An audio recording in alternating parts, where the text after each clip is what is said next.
Video اس کو stop کر دوں.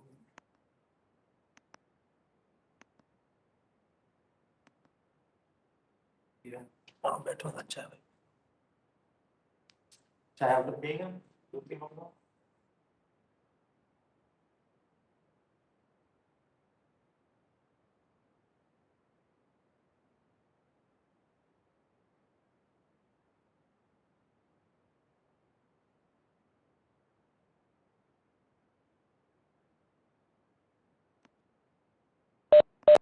نمسکار سر. سر آداب، نمسکار. آداب.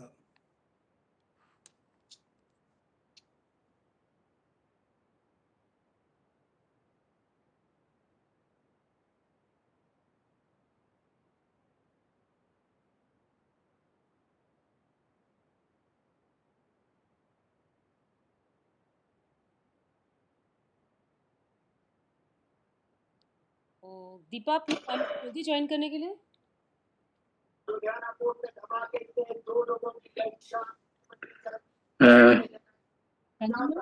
جینٹلمین، نمسکار سر. میں ڈاکٹر جی ایس کینت بول رہا ہوں. I am a retired professor from IIT Kanpur. I retired 23 years back. Sir thank I you sir belong to joining a, اس every I time. belong to a, I belong to a generation in school matriculation examination میں history اور geography میں نے اردو میں لکھا تھا. واہ بہت خوب. یہاں تک کہ 6ویں کلاس میں ہمیں جیومیٹری جو تھی وہ بھی اردو میں، میتھس اور اردو میں پڑھایا جاتا تھا. ہاں جی. تو اس سمے تو ابھی کیا کہتا ہوں، اردو کی پرتھا چل ہی رہی تھی. جی جی جی جی. ہاں جی. نہیں، خوش نصیبی ہم لوگوں کی کہ آپ اس پروگرام میں شامل ہیں سر، اور بہت بہت آداب میری طرف سے، باقی سب تمام حضرات کی طرف سے جو ہے آپ کو. زیادہ تو مجھے اردو نہیں آتی، پر پھر بھی کیا کہتا ہوں، ہاں میں لکھ بھی لیتا ہوں، تھوڑا سا پڑھ بھی لیتا ہوں. ہاں جی. وہ بھی اگر الگ الگ شبد لکھے ہوئے ہوں تو. پرنتو بات یہ ہے کہ اس کے بعد کوئی پریکٹس نہیں رہی، نہ ہی ضرورت تھی اس کی. تو اس وجہ سے جو لوگ تو ویسے اب جتنے بھی کیا کہتا ہوں گانے ہیں یا بہت ہی سنگیت میں بھی اردو استعمال ہوتا ہے. ہاں جی. اپنے علی نام بھول گیا، وہ گائک ہیں وہ جو ہیں جی صوفی گائن کے، تو وہی سنتے رہتے ہیں. پرنتو اس میں کوئی شک نہیں ہے فتح کہ علی خان. فتح علی خان، فتح علی خان تھرو نام بھول جاتا ہے، میموری آپ جانتے ہیں. I have cross 87 now. ہاں جی. It's a pleasure meeting you. آداب عرض ہے، آداب عرض ہے. آداب سر، آداب. Thank you sir.